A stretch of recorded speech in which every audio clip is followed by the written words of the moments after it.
ஆர்ப்பாட்டம் இது ஆர்ப்பாட்டம், ஆர்ப்பாட்டம் இது ஆர்ப்பாட்டம். பட்டியலின மாணவிக்கு நீதி கேட்டு ஆர்ப்பாட்டம், நீதி கேட்டு ஆர்ப்பாட்டம். போராட்டம் இது போராட்டம், போராட்டம் இது போராட்டம். அண்ணா திமுகவின் போராட்டம், அண்ணா திமுகவின் போராட்டம். நியாயம் கிடைக்க போராட்டம், நியாயம் கிடைக்க போராட்டம். கண்டிக்கின்றோம் கண்டிக்கின்றோம் கண்டிக்கின்றோம் கண்டிக்கின்றோம் கண்டிக்கின்றோம் கண்டிக்கின்றோம் கண்டிக்கின்றோம் கண்டிக்கின்றோம். விடியா திமுக அரசை கண்டிக்கின்றோம், விடியா திமுக அரசை கண்டிக்கின்றோம். நிர்வாக திறனற்ற ஸ்டாலின் அரசை கண்டிக்கின்றோம்,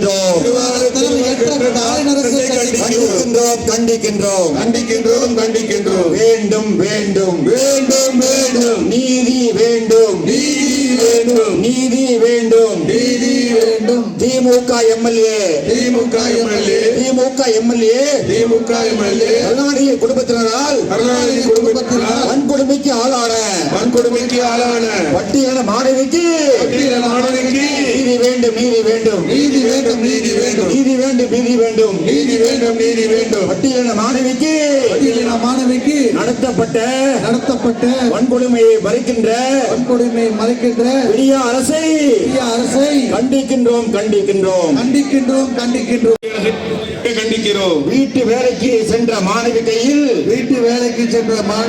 சிகரெட்டாலே சூடு, உடலெங்கும் நெருப்பு கோடு. இந்த குழந்தைக்காக நாங்க குரல் கொடுக்க ஆரம்பிச்சோம். எங்க கூட நீங்களும் குரல் கொடுக்க வந்திருக்கிறது எங்களுக்கு ரொம்ப ரொம்ப சந்தோஷத்தையும் மகிழ்ச்சியும் தருது.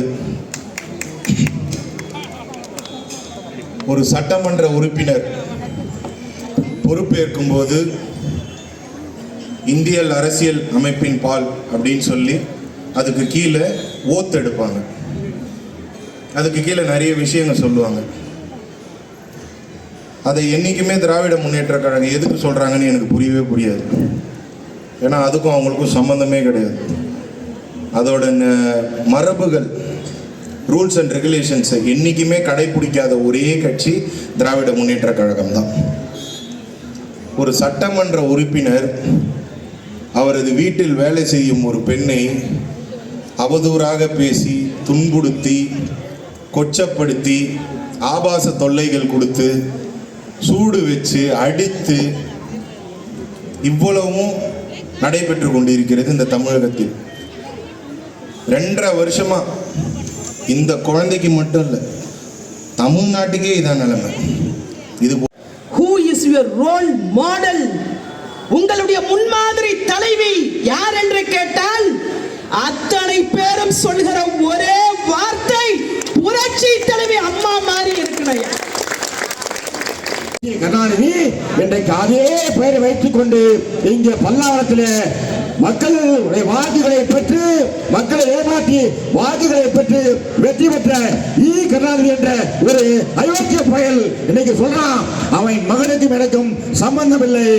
இந்த சம்பவம் நடந்த பின்னால் ஒரு பட்டியலினத்து பெண்ணை வேலைக்கு வைத்து அந்த பெண்ணை அடித்து உதைத்து உறுதிப்படுத்தி அந்த செய்தியெல்லாம் பத்திரிகையில் வந்த பிறகு அவன் சொல்றான், என் மகனுக்கு எனக்கு சம்பந்தம் இல்லை, ஏன்டா இப்படி சொல்றீங்க, உங்க கட்சி இதே வேலை தான்டா. அந்த கருணாநிதி அப்படி சொன்னான். இப்ப இந்த கருணாநிதி எப்படின்னா இப்படி சொல்றான், என் மகனே இல்லைன்றான். அவன் அன்னைக்கு எப்படி என் மூக்காளி என் மகனே இல்லைன்னு சொன்னானோ அதே வழியில இன்றைக்கு அந்த கட்சியை சார்ந்த அயோக்கியன் கருணாநிதி என்ற பல்லாவரம் எம்எல்ஏ தன் மகன் ஒரு பட்டியலினத்து பெண்ணை அடித்து கொடுமைப்படுத்தி சித்தவரை செய்து நாட்டு மக்கள் மத்தியில அது செய்தியாக போய் சேர்ந்தது, பத்திரிகையில் வந்தது. பின்னால் அந்த அயோக்கிய பையன் சொல்றான், கருணாநிதி என் மகனே இல்லைண்டா, ஏன்டா அப்படி நாடகம் போடுறீங்க, உங்க வேலையே இதுதானா, திமுக வேலையே இதுதானா, இதற்காக நீங்க ஆட்சிக்கு வந்தீங்களா, சமூக நீதி பேசுறீங்களா, சனாதனை பேசுறீங்களா, சமூக நீதி பேசுறீங்களா, சொல்வாரு கருணாநிதி, நான் என் மகனுக்கு தாழ்த்தப்பட்ட இனத்தை பெண்ணை திருமணம் செய்தேன் என்று அடித்து சொல்லுவாரே, மறைத்து போன கருணாநிதி, இதுதான் உங்கள் சமூக நீதியா? நான் சமூக நீதி காத்தவன், தந்தை பெரியாரோடு கைப்பிடித்து நடந்தவன் என்று சொல்லுவாரே கருணாநிதி. இன்றைக்கு அவர் மகனும் மு.க. ஸ்டாலின் இன்றைக்கு ஆட்சி நடத்திக் கொண்டு தந்தை பெரியார் வழி, அண்ணா வழி, அந்த வழி, இந்த வழி என்று நாட்டு மக்களை ஏமாற்றிக் கொண்டிருக்கிற மூலையிலே முட்டாள் பையன் மு.க. ஸ்டாலின் கூட்டம் முழுவதும் இதே வேலைதான். யாரு? ராசாத்தி இவன் கூட்டி வரும்போது அவன் 3 மாசத்துக்கு போய் எப்படி அவன் கர்நாடகிக்கு பொண்ணாவா? அவனுக்கு இவன் கள்ள பூசன் யாரு? ஆண்டிபுத்திரன். கண்டிப்பா அதிகாரிகள் இருந்தாங்க, உங்களுக்கு தெரியும். 2G ஸ்பெக்ட்ரம் அலைக்கட்டை ஒதுக்கீட்டுல ஊழல் செய்து ஆண்டிமுத்துராஜ் அவங்க கனிமொழியும் திகார் ஜெயில பக்கத்து அறையில் இருந்தாங்க, ஒன்னா ஜெயில கழிவுனாங்க. தவறு செய்யாமல் பிடிச்சி உள்ள போடுவாங்களா? இன்னைக்கு நம்ம யோக்கியம் பேசுறான் ஆண்டிமுத்துராஜா, எங்கள் தலைவர் விமர்சனம் பண்றான், எங்கள் தலைவர் விமர்சனம். இந்த நாய்க்கு, இந்த அயோக்கிய பயலுக்கு என்ன தகுதி இருக்கிறது? நாங்கள் கேட்கிறோம், இன்றைக்கு மேடை போட்டு கேட்கிறோம். அதிமுக மேடை போட்டு கேட்கிறது நாய் ஆண்டிமுத்துராஜா. யாரா நீ? கனிமொழியும் அவன் ஜெயிலில் இருந்தான். கனிமொழி யாரு? கருணாநிதியோட வைப்பாட்டி ராசாத்தி. அவ காகிதப்பூ அழக கதாநாயகி. காகிதப்பூ நாடகத்தில் நடிக்கும் போதுதான் கருணாநிதிக்கு இந்த அளவுக்கு தொடர்பு வந்துச்சு. யாருக்கு? ராசாத்திக்கு கருணாநிதிக்கு தொடர்பு வந்துச்சு. அதுக்கு முன்னாலேயே அந்த ராசாத்திய நடிகர் செந்தாமரை வச்சிருந்தான். அந்த செந்தாமரைக்கு முன்னாலேயே ராதாபுரம் நல்லதீபி என்ற பல இரும்பு வியாபாரியை ராசாத்தி கல்யாணம் பண்ணி சென்னைக்கு ஓடி வந்து சாலி கிராமத்தில் வீடு எடுத்து தங்கியிருந்தான். கொஞ்சம் அழகா இருப்பார் ராஜாத்தி. அந்த பொண்ணி செந்தாமரை தள்ளிட்டு வந்து செந்தாமரைக்கிட்ட அந்த நாடகத்துக்கு வாடகைக்கு வாங்கினா ராசாத்தி. வாடகைக்கு வாங்க கொண்டு போய் வடை புடைக்காம நம்ம கருணாநிதி அப்படியே கொண்டு போயிட்டான். இதுதான் நடந்த கதை. அவன் கூட்டிட்டு வரும்போது அவன் ராசாத்திக்கு 3 மாதம் சக்கரப்போம். இவன் எப்படி கருணாநிதிக்கு பொண்ணாவா? அந்த சமுதாயத்துக்கு தலைவனம். யாருக்கு? எந்த சமுதாயத்துக்கு? தாழ்த்தப்பட்ட சமுதாயத்துக்கு திருமாவளவன் தலைவன் சொல்லிக்கிட்டு இருக்கான். ஆனால் இந்த பாதிக்கப்பட்ட பெண் கருணாநிதியுடைய மகன் மருமகளால் பாதிக்கப்பட்ட பெண் இன்னைக்கு பத்திரிகையெல்லாம் போட்டு கிளிக்கலாம். என்னடா திருமாவளவன் ஒரு கண்ணாடிக்கு கூட இல்லைன்னு பார்த்தாக்க வாயை மூடிக்கிட்டான். வாயை திறக்க ஒரு சீட்டு கொஞ்சம் வாங்கி, அதனால வாயை மூடிக்கிட்டு இவன் தான் அந்த இடத்துக்கு தலைவனம். ஏமாற்றி பொருள் இவெல்லாம் நியாயம் தானா? ஒரு இனத்துக்கு ஒரு விடுதலை சிறுத்தை கட்சியை வச்சுக்கிட்டு அந்த இனத்துக்கு நான் தான் காவலன் என்று சொல்லுகின்ற திருமாவளவர்களே, உங்களை பாதி கேட்கிறோம். அந்த பெண்ணுக்கு நியாயம் கேட்டு நீங்கள் ஏன் குரல் கொடுக்கவில்லை? நாடகமா? நாடகம் தான் அது. வேங்கவே இல்லை. சம்பவம் நடந்தது, அதை கண்டித்த திருமாவளவனால் முடிந்ததா? நாட்டில் எத்தனையோ சம்பவம் நடக்குதுங்க. அந்த கூட்டணி கட்சியில் காங்கிரஸ் இருக்கான், மதிமுக இருக்கான், விசிகா இருக்கான், அந்த கம்யூனிஸ்ட்காரன் வாயை உண்டியில் விட்டு நியாயம் பேசுவான். மேடைக்கு போட்டு உண்டியல் வராத காலத்திலே உண்டியல் முடிச்சு ஒரே கம்யூனிஸ்ட்காரன் அந்த பையனை கூட்டிகிட்டு இருக்கான. ஏதாவது ஒருத்தர் பேசுறாங்க இதை பற்றி. அதிமுக தான் பேசுது. அண்ணன் சொன்னார் ஒரு தாழ்த்தப்பட்ட சமுதாயத்துன்னு. அவங்க தாழ்த்தப்பட்டவங்க, மேல்தரத்தக, இந்த ஜாதி அந்த ஜாதி எதுவாக இருந்தாலும் குரல் கொடுக்கக்கூடிய ஒரே இயக்கம், ஒரே கழகம், புரட்சி தலைவர் கண்டெடுத்த அனைத்து இந்திய அண்ணா திராவிட முன்னேற்ற கழகம் மட்டும்தான்.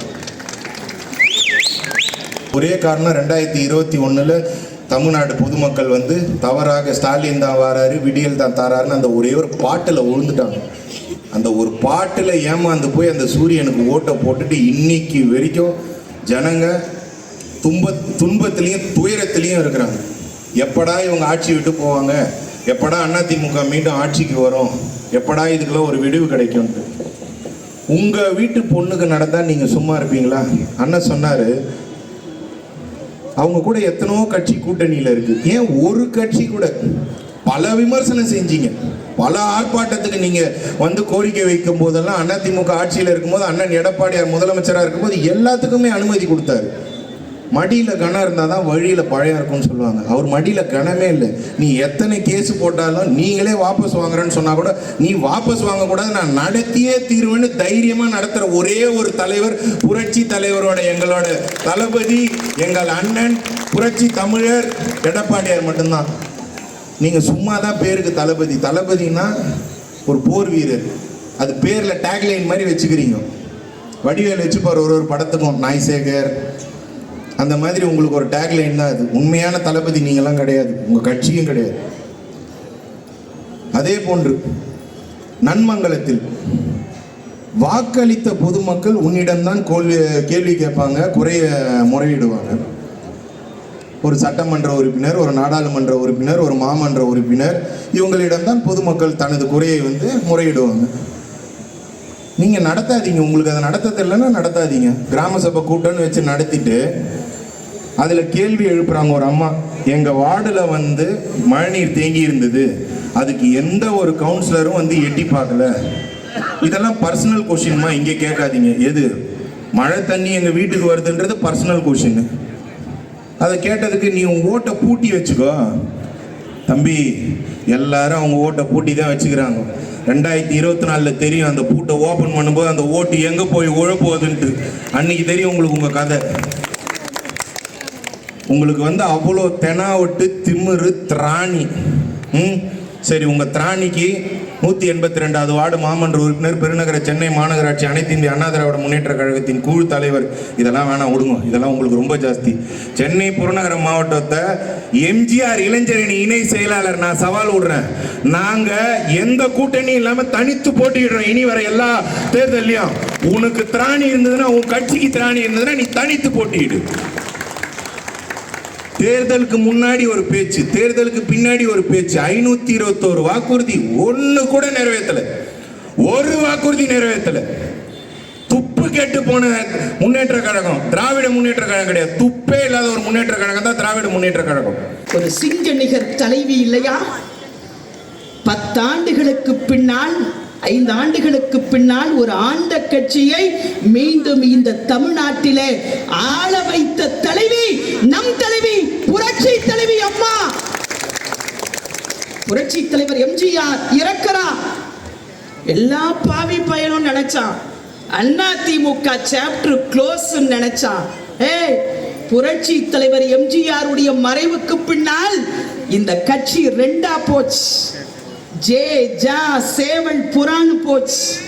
உலகத்திலேயே உடைந்த கட்சி ஒன்று சேர்ந்த வரலாறு கிடையாது.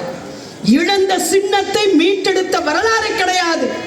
உலகத்திலேயே உடைந்த கட்சியை ஒன்று சேர்த்து இழந்த சின்னத்தை மீட்டெடுத்த சூப்பர் தலைவி நம் தலைவி, புரட்சி தலைவி அம்மா. அம்மாவுடைய மறைவுக்கு பின்னால் இந்த கட்சி 2ஆ போச்சு. திருடன் 0 பன்னீர்செல்வம் ஒரு புறம், இன்னொரு புறத்தில் இபிஎஸ்ஆ ஓபிஎஸ்ஆன் போச்சு. அத்தனை பேரும் இன்றைக்கு ஒன்று சேர்ந்து திமுகவுடைய பி டீமாயிருக்கிற திருடன் பன்னீர்செல்வம் எங்களுக்கு தேவையில்லை, எங்கள் அண்ணன் எடப்பாடியார் தான் எங்களுக்கு வேண்டும் என்று சொல்லி ஒற்றை தடவை எங்கள் அண்ணன் எடப்பாடியார் தான் இந்த இயக்கத்தினுடைய பொதுச் செயலாளர் என்று அண்ணன் கந்தனை போன்ற மாவட்ட செயலாளர்கள் எல்லாம் அன்றைக்கு ஓங்கி ஒலித்த குரல் தான் இன்றைக்கு இந்த இயக்கத்தினுடைய பொதுச் செயலாளர். இந்த இயக்கம் இன்றைக்கு காப்பாற்றப்பட்டிருக்கிறது. எல்லா பையனும் நினைச்சுக்கிட்டு இருக்கா எதிர்கட்சிங்க. என் அன்பு சகோதரர்கள் எல்லாம் பாரு, எல்லாம் மிடுக்கா இருக்காங்க பாரு. ஏன்னா மறுபடியும் அதிமுக ஆட்சி. இன்னும் 2 மாசத்துல நடைபெற இருக்கிற நாடாளுமன்ற தேர்தலில் பொட்டியை வச்சுட்டா போதும், குத்து குத்துன்னு ரெட்டை இலைக்கு குத்துறதுக்கு தமிழ்நாட்டு மக்கள் தயாராகி விட்டார்கள். ஸ்டாலின் இன்னைக்கு ஜோடியா ஹனிமூன் ட்ரிப் மாதிரி பொண்டாட்டி துர்கா ஸ்டாலினை கூப்பிட்டுக்கிட்டு ஸ்பெயினுக்கு போயிருக்காராம். அவர் உடம்புல இருக்கிற பெயின் குறைய போயிருக்கார் ஸ்பெயினுக்கு. இன்னைக்கு எல்லாம் பெருசா பேசுறான். என்னமோ பெருசா எடுத்துட்டு வர போற பூதம் வருது, பூதவதே நீ பதவி ஏத்துக்கும் போதே நாங்க தெரிஞ்சுக்கலடா. உன் பொண்டாட்டி அழுதாப்பர், முத்துவேல், கருணாநிதி, ஸ்டாலின் எனும் நான் அப்படின்ன உடனே முன்வரிசையில் உட்கார்ந்த பொண்டாட்டி துர்கா ஸ்டாலின் குப்புன்னு அழுதாங்க. நமக்கு விஷயம் புரியல. அப்பதான் நினைக்க வேண்டியதா இருக்கு, இன்னைக்கு நான் மட்டும்தான் அழுவுறேன், மோன நாளைக்கு தமிழ்நாட்டு மக்களே அழப்போதுன்னு சொல்லாம சொல்லி அழுதா துர்கா ஸ்டாலின் இல்லைங்களா? திமுக ஒரு கார்பரேட் கம்பெனி. அப்பன் கருணாநிதி அன்றைக்கு முதலமைச்சர் தலைவர், அவருக்கு பின்னால் கோணவாயன் ஸ்டாலின் முதலமைச்சர் தலைவர், அவருக்கு பின்னால் அவனை என்னன்னா 25 கிலோ கூட தேர மாட்டாங்க உதயநிதி, அவரே துடிக்கிறார் அடுத்து முதலமைச்சர். இளைஞரணி மாநாட்டில் ஒருத்தன் பேசுறாங்க, அவனையே காடு வாவானது போகுது. இவன் சொல்றான், தலைவரே நீங்க முதல்வர் ஆகிறத நாங்க பார்த்துட்டோம், அடுத்து உதயநிதி முதல்வர் ஆகணும், அதுக்கப்புறம் அவரு புள்ள இன்ப நிதி முதல்வர் ஆகணும். மோனே அது வரைக்கும் நீ உயிரோட இருக்கிறியான்னு பாருடா. உன்னதான் காடு வாவானத வீடு போனத 2 பேரையும் கில்லுன்னா சதையே கிடையாதும்மா. மூச்சு விட்டா பறந்துருவான் 2 பயலும்.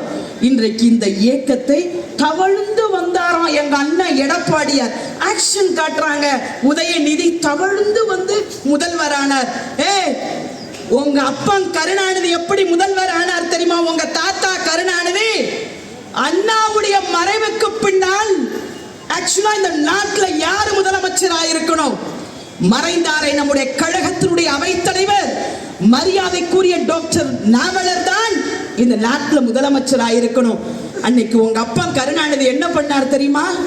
புரட்சி தலைவர் எம்ஜிஆர் உடைய காலை பிடிச்சு கெஞ்சி இந்த நாட்டில் முதலமைச்சரானார். ஆக உங்க அப்பா கருணாநிதியினுடைய அரசியல் வாழ்வு நம் தலைவன் புரட்சி தலைவன் எம்ஜிஆர் போட்ட பிச்சை. இல்லைன்னா நேரம் சொந்த தொழில் செய்ய போயிருப்பீங்க. திருவாரூரில் பிபியோ மேளமோ வாசிச்சுட்டு இருப்பீங்க. அதனை தடுத்து நிறுத்திய தலைவர்கள் என்னமோ பெரிய உத்தமனா யோக்கியனா. இன்னைக்கு ஒரு திருட்டு பையன் செந்தில் பாலாஜி நிலைமைய பார்த்தியாங்க. இன்னைக்கு அவன் பெயில் என்னாச்சு பார்த்தியா? 7ஆம் தேதி வரைக்கும் நீட்டிச்சுட்டான். மோகன நீ சாவர வரைக்கும் புழல் சிறையில தான்டா இருக்க போற, எழுதி வச்சுக்க. இந்த கட்சிக்குன்னு ஒரு வரலாறு இருக்கு. ஈரோட்லங்க ஓடி ஓடி சூரியனுக்கு ஓட்டு கேட்கறாங்க. எடப்பாடியார் தேர்தல் பிரச்சாரத்துக்கு வர அங்க இருக்கிற பெண்கள் எல்லாம் ஆட மாட பட்டியல்ல போட்டு அடைக்கிற மாதிரி அடைச்சான். திருட்டு பயல. அன்னைக்கு இந்த கட்சியில் இருக்கும் பொழுது இதே ஸ்டாலின் சொன்னார், நாளைக்கு நான் ஆட்சிக்கு வந்தவுடன் இதே செந்தில் பாலாஜியை தூக்கி உள்ள போடுவேன்னு சொன்னாரா இல்லையா? இன்னைக்கு உன் பக்கத்துல செந்தில் பாலாஜி வந்தவுடனே நல்லவன் உத்தமன் ஆயிட்டானா? அந்த செந்தில் பாலாஜிங்க ஈரோட்ல எல்லா பெண்களுக்கும் கொலுசு கொடுக்கறான், சேலை கொடுக்கறான், வேட்டி கொடுக்கறான். ஓட்டி ஓடி ஜாக்கிங் பண்ணிட்டே தான் அவங்க ஓட்டு கேட்கறது. மோகன உன் ஆட்டெல்லாம் அடங்கிடுச்சு பத்தியாடா. நீ பாக்குறாங்க எப்படி இருப்பாங்க ஆளு கம்பீரமா. இப்ப பார்த்தா கூனி குறுகி. எவன் ஒருத்த இந்த அதிமுகவை அழிக்கணும்னு நினைக்கிறானோ அவங்க அழிச்சானே ஒழிக அனைத்து அதிமுக அழிச்சத சரித்திரமே கிடையாது. வெயில் கிடைக்குதா? வடிவேலு ஒரு படத்துல சொல்லுவானே, டேய் எங்கடா நான் கேட்ட ஜாமீனு அப்படின்னுமா. உடனே அவன் சொல்லுவான், அண்ணே வாழை மீன் இருக்குன்னு கெண்ட மீன் இருக்குன்னு, நீ கேட்ட ஜாமீன் இல்லைன்னு. அந்த மாதிரி இன்னைக்கு செந்தில் பாலாஜி ஜாமீன் கிடைக்காம தவியா தவிச்சுக்கிட்டு இருக்கான். இன்னொரு புறத்துல பொன் முடி, அது என்ன மயிறு பொன்முடி, நரமுடிய பார்த்திருக்கும் பித்த முடிய பார்த்திருக்கும். நீ என்ன வெண்ண பொன்முடி? எங்க ஊர் திண்டிவனத்துல கோவிந்த சுவாமி ஆர்ட்ஸ் காலேஜ்ல ஒரு சாதாரண ஹிஸ்டரி டிபார்ட்மெண்ட் உடைய ப்ரொஃபசர் வெறும் 10,000 ரூபாய் சம்பளத்துக்கு வேலை பார்த்த பொன்முடி இன்னைக்கு பலாயிரம் கோடிக்கு அதிபதி. செம்மண்ல அரசாங்கத்தை ஏமாத்தி பல கோடி கொல்ல வச்சான் பாரியா. ஆப்பு உனக்கு நீதிபதி 3 வருஷம் சிறை தண்டனை. அவ்வளவுதான். இப்பயே உனக்கு 75 வயசு. சங்கு ஊத வேண்டித்தான். விரைவில் திருக்கோவிலூர்ல இடைத்தேர்தல் வரப்போகுது. அங்கேயும் அனைத்து அதிமுக ஜெயிக்க போகுது. சட்டமன்றத்துல அதிமுக கவர்னரை போயான்னா இன்னைக்கு உன் நிலைமைய பார்த்தியா? சட்டமன்றத்திலிருந்து போயான்னு வெளியே அனுப்பிச்சுட்டாங்க பார். இனி சாகிற வரைக்கும் நீ சட்டமன்றத்திற்குள்ளே போக முடியாது. உன் நிலைமைய பார்த்தியா? இந்த கட்சியை அழிக்கலாம் ஒழிக்கலாம். இது புரட்சி தலைவன் எம்ஜிஆராலே உருவாக்கப்பட்ட இந்த கட்சி எந்த கொம்பனாலும் நிச்சயமா அழிக்க முடியாது. எத்தனையோ பேர் விமர்சனம் பண்ணிருக்காங்க, தலைவர் விமர்சனம் எத்தனையோ பண்ணிருக்காங்க. ஆனால் நேற்று முன்தினம் நம்ம திமுகவுடைய எம்பி முன்னாள் மத்திய அமைச்சர் ஆண்டிமுத்து ராஜான்றவன் தலைவர் செத்து 37 வருஷத்துக்கு பின்னால அவரை பத்தி விமர்சனம் செய்யறான்னா, என்னடா உங்களுக்கு நாய் குழப்பு? யாரும் ஆண்டிமுத்து ராஜா, என்னடா உனக்கு குழப்பு? டேய் ஆண்டிமுத்து நீ யார்? பேசலாமா நீ? என் தலைவன் எம்ஜிஆர் இல்லை என்றால் திமுக வளர்ந்திருக்குமா? எங்கள் தலைவர் எம்ஜிஆர் இல்லை என்றால் கருணாநிதி கோட்டைக்கு போயிருப்பாரா? அயோக்கிய நாய ராஜா, பேசலாமா நீ? எப்பதான் பேசலாம்? இதெல்லாம் பார்த்து கொண்டு இந்த திருட்டு புயல் முக ஸ்டாலின் வாயை பொத்து கொண்டிருக்கானே, நியாயம் தானா? திமுக வளர்த்தவர் எம்ஜிஆர். அண்ணாவுக்கு பின்னால் அந்த கட்சியை கொண்டு போய் கருணாநிதியை கொண்டு போய் கோட்டையில் உட்கார வைத்து முதலமைச்சர் பதவியை வாங்கி கொடுத்தவர் எம்ஜிஆர்.